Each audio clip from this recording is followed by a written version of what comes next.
बिस्मिल्लाहिर्रहमानिर्रहीम। अस्सलामुअलैकुम। मकतब टीवी देखने वालों को आरजे मोहम्मद नईम नई वीडियो में खुशामदीद कहता है।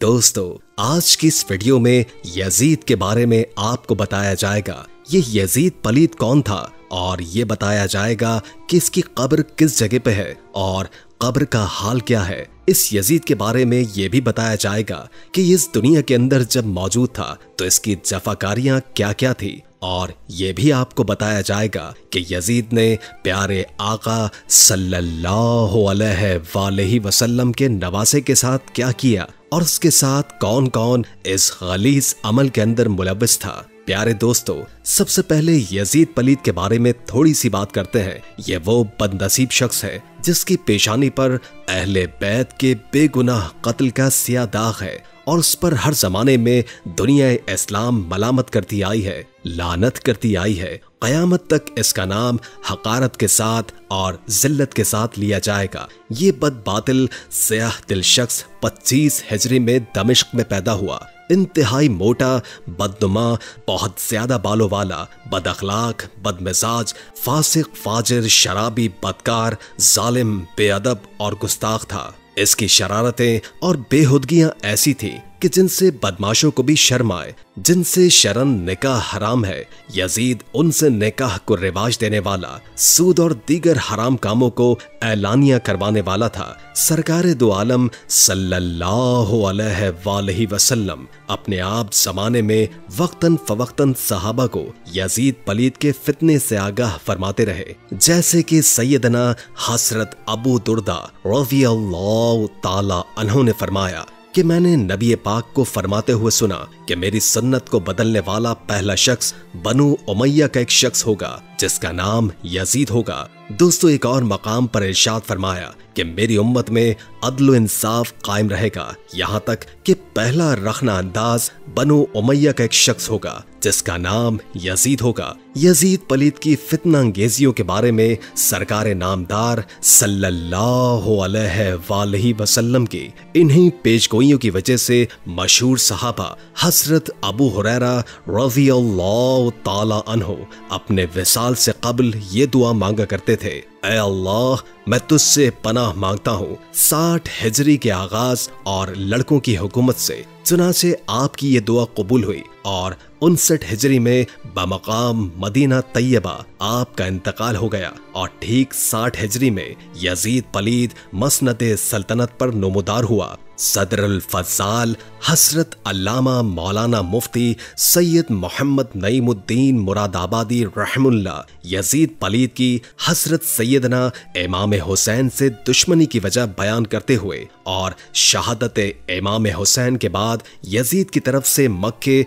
और मदीने शरीफ के मुसलमानों पर ढाए जाने वाले मजालिम और ज्यादती का तस्करा करते हुए ये फरमाते हैं कि ये ऐसा शख्स था जो कि इंतहा दर्जे का घटिया, बदकार, जलीलो फौहश था। इसकी मौत इतनी गंदी हुई कि इस शख्स की जानिब कोई देखना पसंद नहीं करता था। मुआविया ने अपनी हुकूमत के आखिरी अय्याम में धमकियों और लालच के बलबूते पर मुसलमानों से यजीद के लिए खिलाफत की बैत ली, और इमाम हसन आपके साथ किए गए सुलह नामे की शराइत को बालाए ताक रखते हुए अपने बदकार बेटे को इस्लाम दुनिया का हाकिम मुकर्रर कर दिया, जो कि इंतहाई गलत हरकत थी। दोस्तों, यजीद के बेपनाह जराइम थे। सबसे बड़ा जुर्म हजरत इमाम हुसैन और आपके 72 साथियों को शहीद करना। तारीखों में मनकूल है कि यजीद ने अपनी हुकूमत के आगाज में मदीने के वाली उतबा को एक खत लिखा और उसे हुक्म दिया कि इमाम हुसैन और दीगर शख्सियात से बैत ले।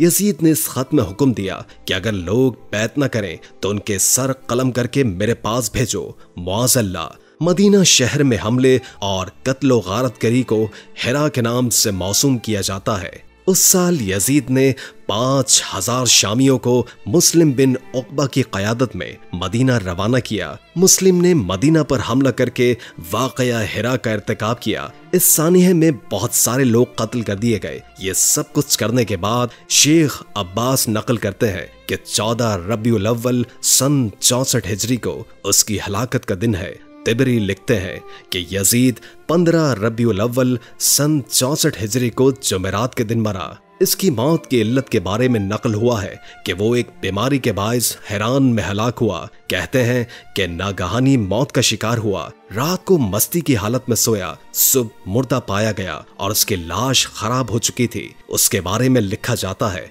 कि कुछ गिद्धों ने इसे चीर फाड़ कर वहीं फेंक दिया। चंद रोज तक उसकी लाश चील कव्वों की दावत रही। बिलाखिर ढूंढते हुए उसके नौकर चाकर वहां पहुंचे, गड्ढा खोदा और उसकी सड़ी हुई लाश को वहीं दाब आए, यानी दफना आए। उसकी कब्र का हाल भी सुनते चलिए साथियों। दमिश्क के पुराने कब्रिस्तान बाबू सगीर से कुछ आते यजीद की कब्र का निशान है, जिस पर आज से कई साल पहले लोग ईंटें और पत्थर मारते थे और अक्सर यहाँ पर ईंटों का ढेर लगा रहता था। अब वहाँ कांच, शीशा और लोहा पिघलाने की भट्टी लगी हुई है। इस कारखाने में शीशे के बर्तन बनाए जाते हैं। इस लोहे और कांच को जलाने वाली आग की भट्टी बिल्कुल ठीक उसी जगह पर जहाँ पर उसकी कब्र थी बनी हुई है। गोया यजीद की कब्र में हर वक्त आग जलती रहती है।